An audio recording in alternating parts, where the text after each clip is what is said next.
Have you ever wondered about the measures taken by countries to manage public health risks? Today we delve into the intriguing case of Taiwan's response to a recent increase in respiratory illnesses in China.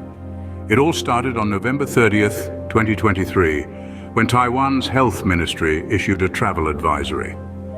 The elderly, very young, and those with compromised immunity were urged to avoid travel to China due to a spike in respiratory illnesses. A move that stirred diverse reactions among health experts globally.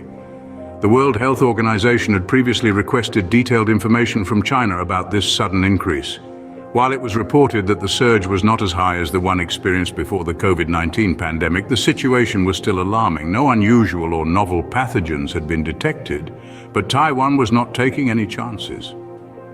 This caution can be traced back to the early years of the 21st century.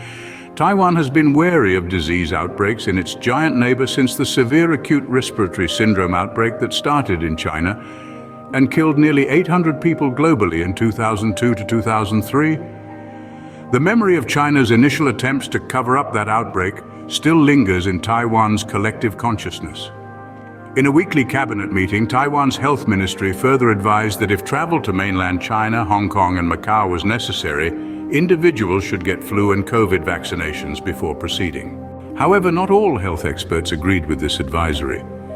Shu Chu, an epidemiologist at the Health and Amp Sustainable Development Foundation in Taipei, argued that this could lead the public to mistakenly believe they would not contract respiratory illnesses as long as they did not go to China. Rajiv Dasgupta, a professor of community health in New Delhi, seconded this, stating that travel restrictions for respiratory infections are not an effective measure for interrupting transmission. Nevertheless, some public health researchers found the travel advisory reasonable. They suggested that Taiwan was also likely to experience a surge in respiratory illnesses in winter, and following the lifting of pandemic restrictions, therefore overseas travels could potentially hasten this surge. In response, China's Foreign Minister Wang Yi stated that the rise in respiratory illnesses was a common issue faced by all countries and that Chinese authorities have it under effective control.